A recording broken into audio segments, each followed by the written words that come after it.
बिस्मिल्लाहिर्रहमानिर्रहीम। अब जो आपके पास टॉपिक है वो है chemical basis of animal life.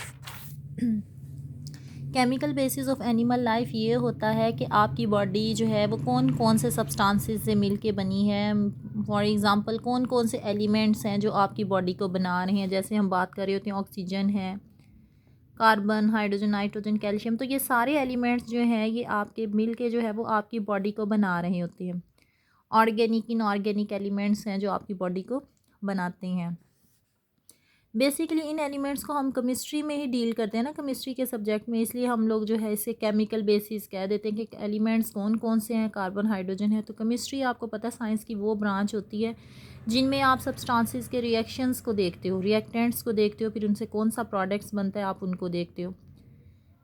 फिर आप देखते हो केमिस्ट्री में जब एनाटॉमिकल वाइज देखते हो तो आप देखते हो कि एनाटॉमी होता है इंटरनल स्ट्रक्चर आपके जो है, या फिजियोलॉजी जो है वो फंक्शंस क्या क्या परफॉर्म करें। जैसे आपकी बॉडी है वो किस किस चीज़ से मिलकर बनी हुई है, आपका स्ट्रक्चर है, ढांचा है, तो वो बेसिकली सारे का सारा कार्बन है। सही है। तो हम उस लिहाज से देखते हैं। तो ये चैप्टर जो है आपका बेसिकली इसमें आपके पास ये डेफिनेशंस है केमिस्ट्री की हैं। मैटर की डेफिनेशन है। मैटर उस चीज़ को कहते हैं कोई भी ऐसी चीज़ जो जगह घेरती है और वजन रखती है। ऑक्यूपाई स्पेस एंड मास, ये मैटर की डेफिनेशन है। फिर आपके पास मैस की डेफिनेशन है। Mass refers to amount of the matter in an object. फिर मैटर जो है वो एलिमेंट से बना हुआ होता है। एलिमेंट्स आपके पास कौन से, ये कार्बन, हाइड्रोजन, नाइट्रोजन है। फिर एलिमेंट्स में आपके पास क्या क्या इसके पार्ट्स होते हैं। जैसे ऑक्सीजन है तो इसका सिंबल ओ है। फिर जो आप किसी भी एलिमेंट्स की बात कर रहे हो, ऑक्सीजन की कर लो, कार्बन की कर लो, हाइड्रोजन की कर लो, तो ये किन चीज़ों से मिलकर बना हुआ था तो वो आपको पता है कि उसमें इलेक्ट्रॉन्स, प्रोटॉन्स और न्यूट्रॉन्स होते हैं। इलेक्ट्रॉन्स पे नेगेटिव चार्ज, प्रोटॉन्स पे पॉजिटिव चार्ज, और न्यूट्रॉन्स जो है वो न्यूट्रल होता है। अब ये जो है ना ये आपने ऑब्जेक्टिवाइज देखना है। स्ट्रक्चर ऑफ एटम, फिर एलिमेंट्स जो होते हैं कि मिल के एटम्स जो हैं वो बना देते हैं। फिर आपके पास इनका एटॉमिक नंबर क्या है, इनका जो है मैस नंबर क्या है, आप ये डीलिंग कर। एटॉमिक नंबर में इसमें नंबर ऑफ़ न्यूट्रॉन्स देखते हो और एटॉमिक मास में इसमें आप न्यूट्रॉन्स और प्रोटॉन्स दोनों को ले लेते हो। तो ये डेफिनेशंस हैं आपके पास। Atomic mass is equal to the number of neutrons and protons. जब आपने एटॉमिक मास की बात करनी है तो इसमें आपने न्यूट्रॉन्स प्लस प्रोटॉन्स दोनों की करनी है। और जब आपने एटॉमिक नंबर की बात करनी है तो it is just the number of. अच्छा, ये आपने इसकी जो डेफिनेशंस याद करनी है आपके पास क्या है। ऑब्जेक्टिव वाइज इस चैप्टर को आपने देखना है। फिर आपके पास होता है कि एटम्स में जो है इलेक्ट्रॉन्स जिन जो है वो शेल्स में घूम रहे होते हैं, जो पाथवे पे घूम रहे होते हैं उन्हें आप ऑर्बिट्स बोलते हो या शेल्स बोलते हो। जितने ज़्यादा उनमें जो है वो इलेक्ट्रॉन्स की तादाद बढ़ती जाती है, शेल्स भी उतने ज़्यादा ही उनमें। जैसे हाइड्रोजन के पास एक इलेक्ट्रॉन्स होता है, तो आप देखें एलिमेंट्स जो भी एटम है उसमें इलेक्ट्रॉन्स और प्रोटॉन्स की तादाद हमेशा सेम होती है। डिफ़र कहाँ पे आता है, न्यूट्रॉन्स के नंबर पे आता है। ये आपके केमिस्ट्री के हैं, आपने इनकी डेफिनेशंस देखनी है और इनको ऑब्जेक्टिव वाइज देखना है।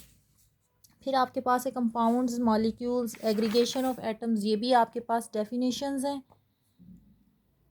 कि एलिमेंट्स कैसे बनता है, कंपाउंड कैसे बनता है।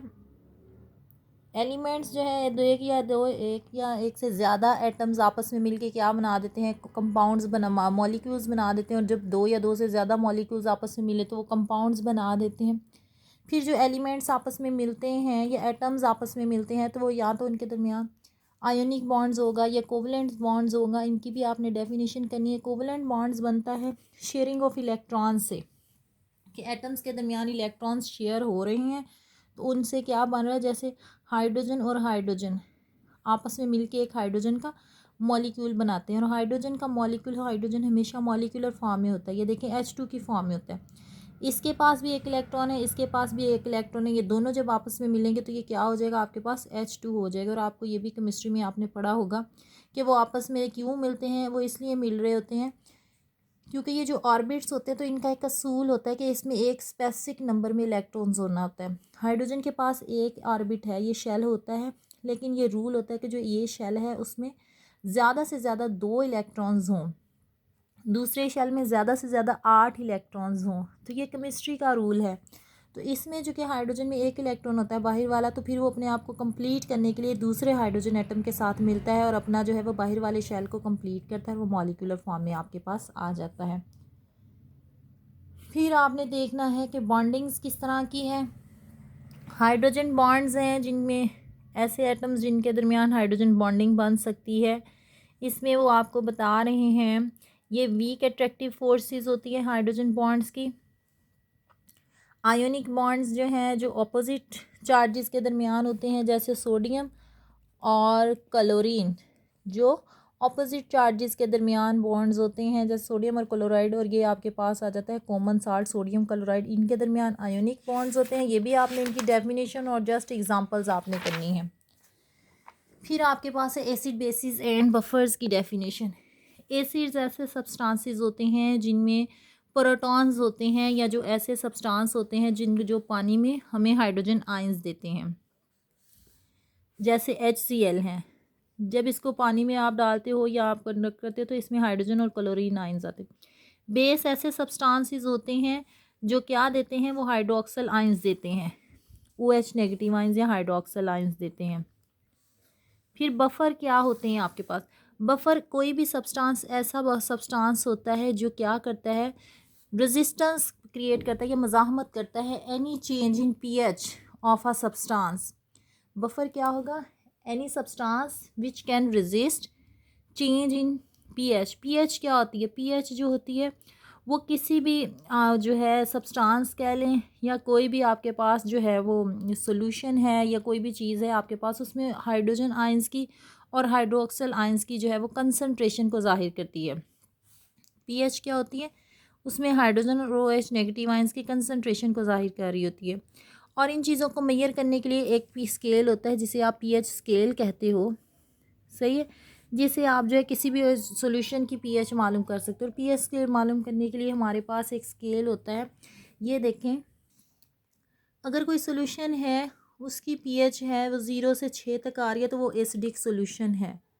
पानी जो होता है वो न्यूट्रल होता है, न्यूट्रल सॉल्यूशन की जो pH जो होती है वो 7 होती है, मतलब उसमें हाइड्रोजन यानी जो एसिडिक सॉल्यूशन है तो उसमें H+ आयन ज़्यादा तादाद में होंगे। अगर वो बेसिक सॉल्यूशन है तो उसमें OH नेगेटिव आयन ज़्यादा तादाद में होंगे। न्यूट्रल वो सॉल्यूशन होता है जिसमें H+ बराबर होते हैं OH नेगेटिव आयंस के, जिसमें हाइड्रोजन और OH नेगेटिव आयंस दोनों जो है वो बराबर कंसनट्रेशंस में होते हैं।